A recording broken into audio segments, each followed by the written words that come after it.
out here in the neighborhood, attempting some casual kidnapping. Do you know what I like more than kidnapping? Creative freedom. And that's why I decided to just wing it instead of wasting my time making a plan. They're way too restrictive. Plus, nothing ever goes according to plan anyways. Much better just let things flow, you know? See where the journey takes you. I shoved an unknown foreign object up my ass before I did this, so it's a little hard to run. Well, I guess this is where flow takes you. Somewhere where you didn't want to end up, and in a place you can't get out of. Only some unforeseen and unplanned event could save me now. Oh wow, it's that unknown object I shoved up my ass. The label says it's a Deus Ex Machina. Well, I can't hurt to try. I hope. Ouch.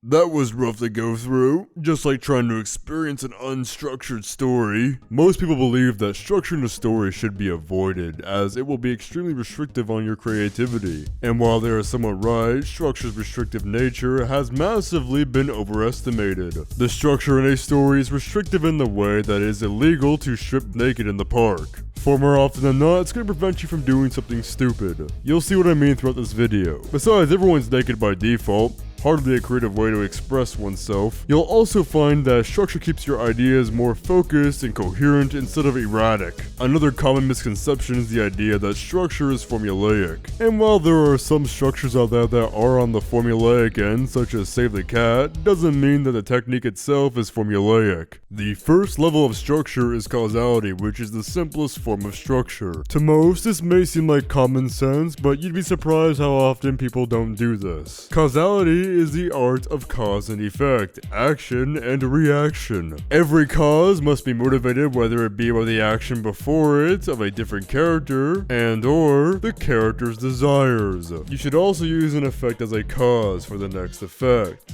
Rarely should there be a cause motivated by something other than the effect before it. The whole philosophy behind causality is everything happens for a reason. Things don't just do things for no reason, and characters don't act in ways that don't make any sense. Level 2.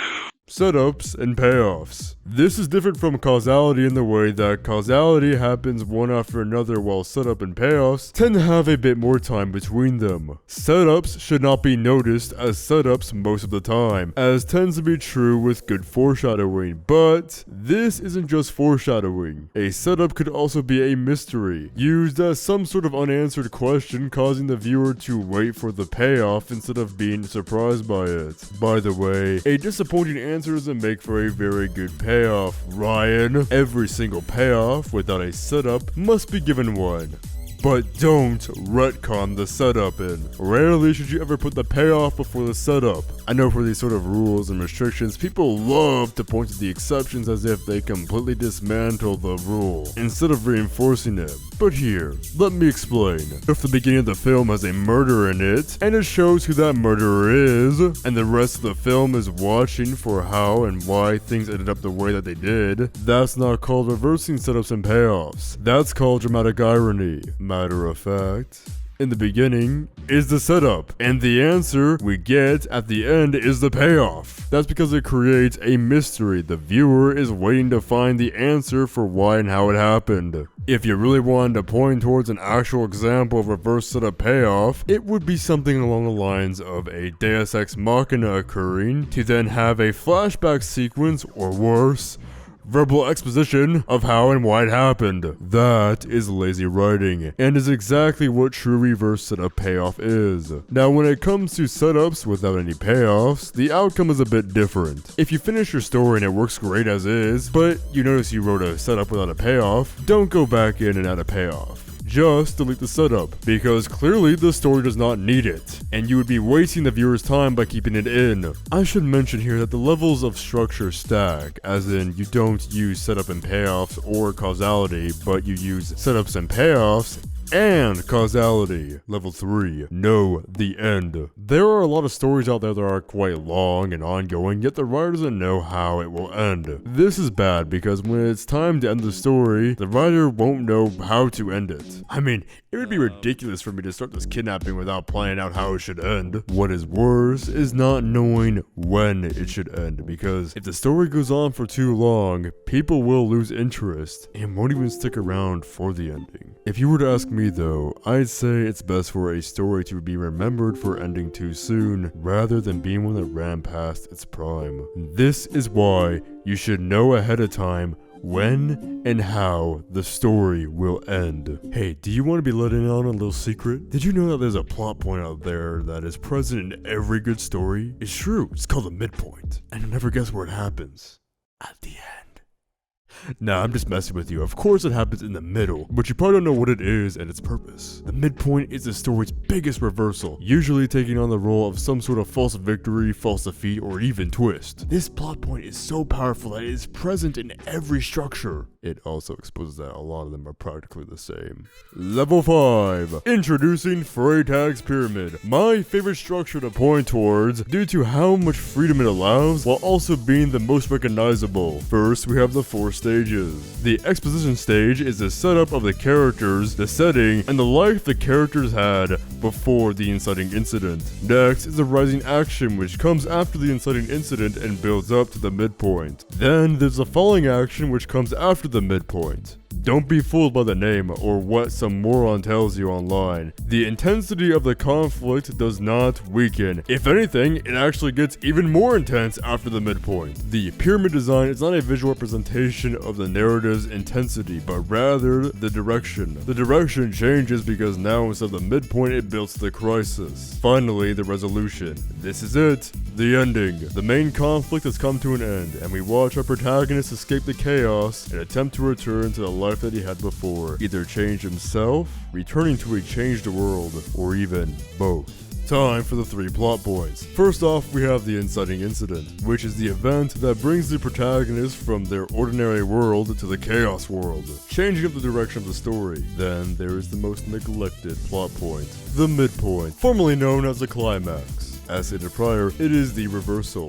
What does that mean? Well, it means the story changes direction. How does it change direction? It goes from rising action to falling action. What's the difference? Fine, I'll tell you what it means and how it all comes together. The rising action is what the viewer believes is building up to the crisis, which is the protagonist's final test. However, that is not the case. Once again, it's actually building up to the midpoint. It's only after the midpoint that we begin to build towards a crisis in the falling action. And you see, that is why this structure is so genius. Because the only thing the viewer can predict is that something unpredictable is going to happen. It is a structure that is designed off being unpredictable. It is still truly up to the writer how many subversions and twists will be spread throughout the story.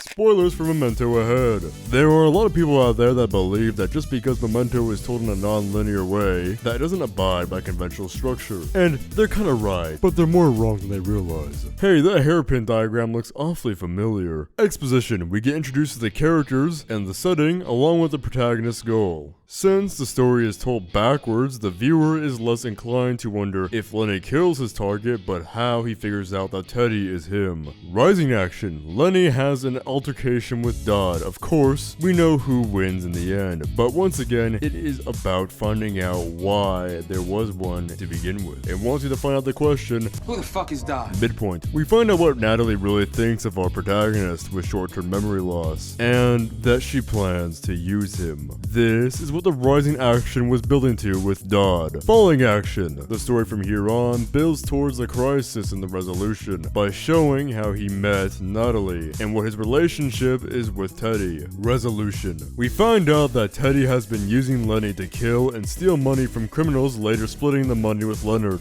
and he has also been watching over him over the years. We also find out that he isn't the John G that Lenny has been looking for, but rather was the cop that helped him find and kill his wife's rapist. To thank Teddy for actually helping him kill the target he was after this whole time, he writes down in Teddy's picture that he is a liar, purposely trying to turn him into the next target. It's also also heavily implied that Lenny's condition is a lot more mental than physical. Now, I'm not using Memento because it handles structure perfectly. In fact, its structure is quite flawed, as the case with most experimental films. The midpoint comes pretty late into the telling, and that's due to some more dull and relatively pointless scenes that are present in the film, as is the case with most late midpoints. I use Memento to show how even more experimental films like Memento still use structure and could even be better when paid more mindfulness to the structure. Oh, I can already hear the objections now. But my story isn't about structure, and neither is Memento. Yeah, guess what? That doesn't matter because structuring is still a part of the process of making a good story. Along with that, there are plenty of other techniques out there that have nothing to do with your theme. The story's theme is not an excuse for laziness. Speaking of non-linear storytelling, what about non-linear writing? You know, writing backwards. Now, I don't mean jumping into the first draft, writing out each piece of dialogue and action in reverse, but rather planning out the events of the narrative backwards. For one, it'll make you think in a different way about your story, and two, it's a surefire way to prevent any Deus Ex Machinas that may arrive. After all, planning backwards is how I coordinated this kidnapping. During this process, you'll also need to get a good grasp on your characters, specifically your targeted individual, your protagonist. Structure in a story is something that you just need to know about and understand and use, especially if you're a beginner. The more you use it, the less you'll need to think about it, and the more it will just start coming naturally. Now, you might be wondering why I kidnapped this poor individual, and no, it's not just to prove my point about structure, although that was a part of it. No. The real answer is leverage. Can you live with the knowledge that you're responsible for the death of the innocent? Then you better like, comment, and subscribe right now, or else you'll have to live with that guilt. You'll also have to click and watch the video that teaches you about telling the truth and story that is on screen right now. Click it. Do it now! I said do it now! I swear I'm gonna—